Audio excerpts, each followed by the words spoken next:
Hello, Oscar. Grandpa here. And Moosey, of course. Say hello to Oscar. Moosey, stop. Oh, he's been naughty today, isn't he? Hello, hello. Hello, Oscar.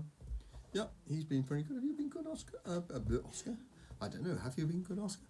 Anyway, yeah, Moosey's been good. So, we're going to read it. I hope you're well, Oscar. And Mummy, Daddy too, and your little sister as well. So we're going to read a little bit more from How to Train Your Dragon. I hope you're enjoying it. And if you remember, Gobber the Belch was in charge of the final stage of the initiation test. And Hiccup was pretty worried about that, wasn't he? And Hiccup swallowed nervously. The boy and dragon who most impressed the judge, and that is me, Gobber bared his teeth grimly, will receive the extra glory of being called the hero of heroes and most promising dragon.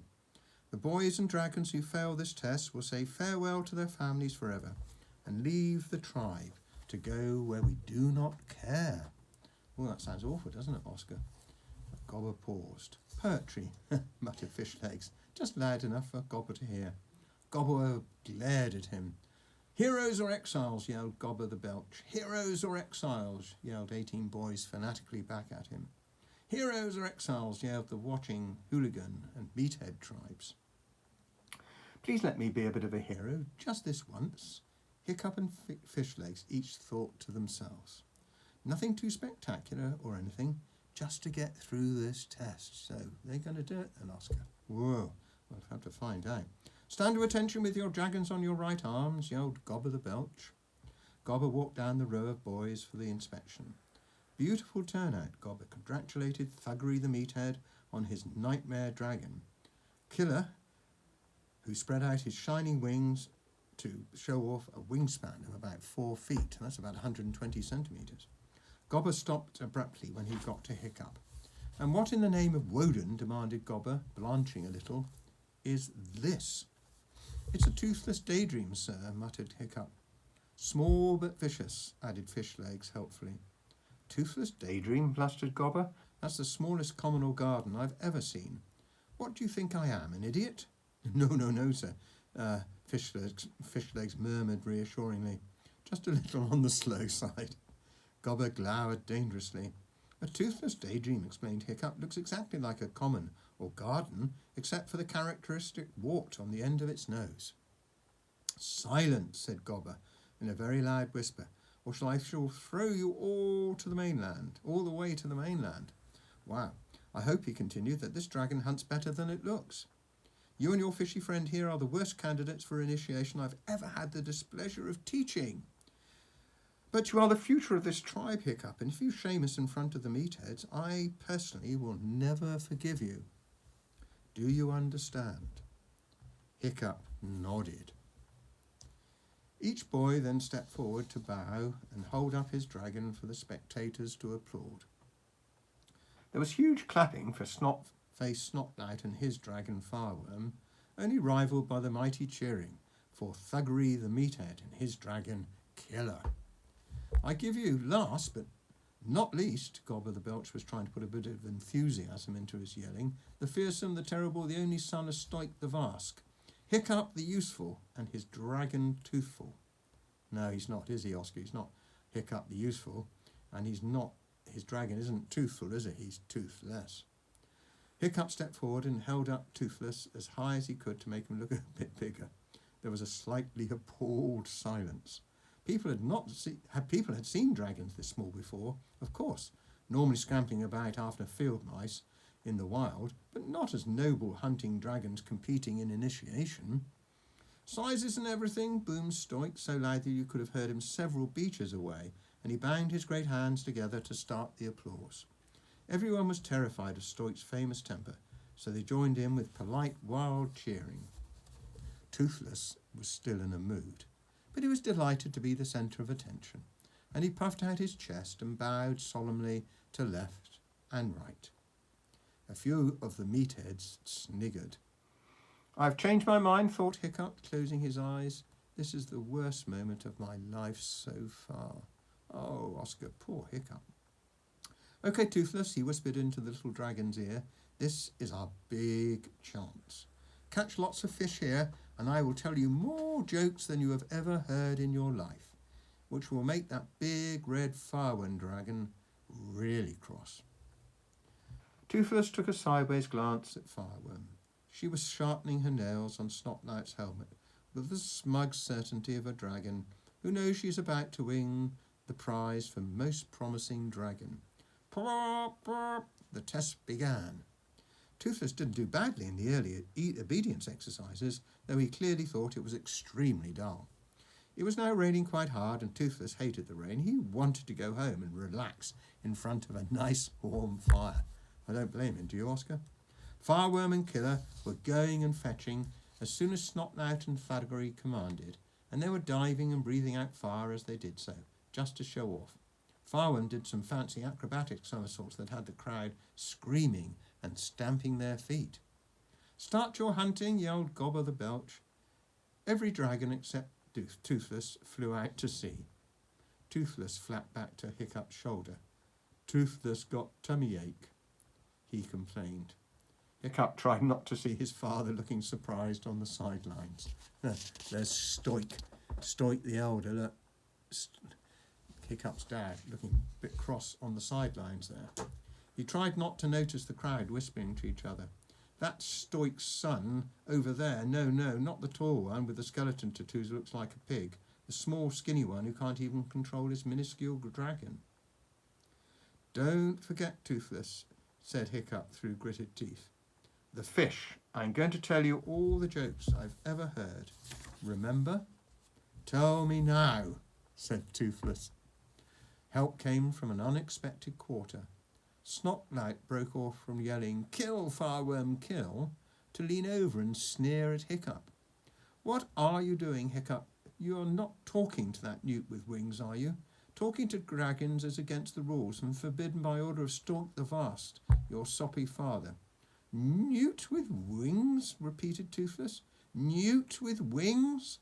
You're not a newt with wings, are you, Toothless? Said Hiccup. You're the best hunter in the world, aren't you? Too right I am, said Toothless grumpily. You show that snot-faced Snotlout and his snobby dragon what a real hunting dragon can do, said Hiccup urgently. Okay then, said Toothless. Hiccup heaved a sigh of relief as Toothless took off in shambolic fashion in the general direction of the sea. This is too good to be true, Hiccup said to himself 10 minutes later as Toothless returned from a second trip, clearly too bored for words, but dropping a couple of herrings at Hiccup's feet. In about half an hour, I, Hiccup, will become a fully paid-up member of the hairy hooligan tribe. It was too good to be true. Fireworm was just flying back to Snotlight with her 20th fish, her green cat's eyes snapping with triumph, when Toothless called out, dear, sloppy snob. Fireworm stopped in mid-air, her head whipped round, her eyes narrowing.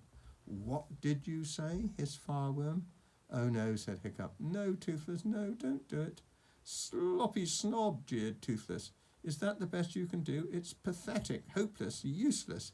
You nightmares think you're so cruel, but you're sloppy as scallops. You, hissed Fireworm, her ears dangerously back as she crept forward through the air like a leopard about to spring, are a little liar. And you, said Toothless calmly, are a rabbit-hearted, seaweed-brained, winkle-eating snob. Fireworm went for Toothless.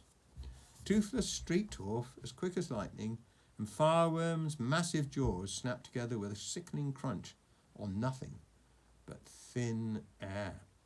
Chaos ensued. Fireworm completely lost control. She plunged wildly through the air, claws out, biting anything that moved. Oh dear, and letting out great bursts of flame. Unfortunately, in the process, she accidentally scratched Killer, a dragon with a very short temper. Killer then attacked any hooligan dragon within biting distance. Soon the dragons were involved in a full-scale rip-roaring dragon fight, with the boys running around shouting at them to stop and trying to pull them apart without getting themselves killed. Well, you can imagine that, Oscar. The dragons took absolutely no notice whatsoever, however hard the boys yelled, and Thuggery and Snotlout were very red in the face after some pretty impressive yelling. Gobber the Belch went ballistic on the sidelines. Can somebody tell me what in Thor and Woden's name is happening? Toothless was in his element in this kind of chaos, dodging Farwen's angry lunges with ease, nipping in with a lively bite at Alligator here and a scratch at Brightclaw there, obviously enjoying the fight enormously. And there's a picture of all the dragons having a dragon fight. It looks pretty scary to me. Even Horror Cow showed a great deal of spirit for a dragon who was supposedly vegetarian. She managed to give Fireworm a truly impressive bite on the bottom as Fireworm and Killer rolled through the air, biting chunks out of one another. Gobber the Belch entered the fray, grabbing hold of Fireworm's tail. Fireworm gave a howl of outrage, squirmed round, and set Gobber's beard on fire. With one massive hand, Gobber swatted out the fire, and with the other he clamped Fireworm's jaws together so she could neither bite nor burn. He tucked the furiously enraged animal under one arm, still holding her mouth closed. "Stop!" screamed Gobber the Belch with a hair-raising, scream-calling, fang-dropping yell that reverberated off the cliffs, bounced off the sea, and whose faint echoes could be heard on the mainland. The boys stopped their useless screaming. The dragon stopped in mid-air. There was an awful silence. Even the watching crowd went quiet. This had never happened before. All 20 boys have shown themselves to be completely out of control of their dragons during the initiation test. Technically, this meant that all of them should be thrown out of their tribes into exile. And exile in this horrid climate could mean death. Food was scarce, the sea was dangerous, and there were certain wild tribes in the Isles who had rumoured to be cannibals. Oh dear. Gobber the Belch stood, lost for words, his beard still smoking. When he eventually spoke, his voice was deep with the horror of the situation. "I will have to speak with the elders of the tribes," was all he said. He dropped Fireworm on the ground. She had come to her senses and now slunk towards Snotland, her tail between her legs. The elders of the tribes were Mogadon and Stoik, Goblin himself, and a few more of the more fearsome warriors, such as Terrible Toughnut, the Vicious Twins, and Hairy Scary Librarian from the Meathead Public Library. The crowd and the boys stood absolutely still as the elders consulted in the traditional elder huddle, which looked a bit like a rugby scrum. Meanwhile, the storm was getting worse. Huge claps of thunder burst over their heads, the rain poured down, and they couldn't have been much wetter if they'd all jumped into the sea. Ooh, that sounds horrible, doesn't it, Oscar? The elders consulted for a long time. Mogadon got angry at one point and swung a fist at Toughnut. A twin held on to each of his arms until he calmed down. Eventually, Stoik came out of the huddle and stood before the boys, who were hanging their heads in shame, their dragons at their feet. If Hiccup had been able to look at his father, he would have seen that Stoik was not his normal, merry, violent self. He looked very solemn indeed. "Novices of the tribes," he bellowed grimly, "this is a very bad day for all of you. You have failed the final test of the initiation program. By the fierce law of the Inner Isles, this means that you should be cast out from the tribes into exile forever." Ooh, Oscar, they can't do that, can they? "I do not want to do this, not only because my own son is among you, but also because it will mean that a whole generation of warriors is lost to the tribes. But we cannot ignore our law." There they are, look, consulting in the traditional elder hut. There they are, putting all their heads together. "Only the strong can belong," said Stoik. In case the blood of the tribe should be weakened. Only heroes can be hooligans and meatheads."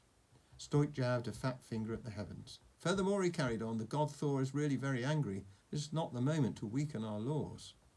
Thor let out a great crash of thunder, as if to underline this point. "Under normal circumstances," says Stoik, "the ceremony of exile would start now, but going to sea in weather like this would mean certain death for all concerned. As an act of mercy, I will allow you one more night of shelter under my roof. The first thing tomorrow morning you will set ashore on the mainland to fend for yourselves. From this moment forth, you are all banished and may not talk to any other member of the tribe." Oh, that's terrible, Oscar. But I'm sure it will all come good when we read next time. So, that's a good place to stop. Lots of love from me to you, your little sister, Mummy and Daddy, and just have a lovely time. And it's lots of love from me and Granny and Moosey. Lots of love, Oscar. Bye.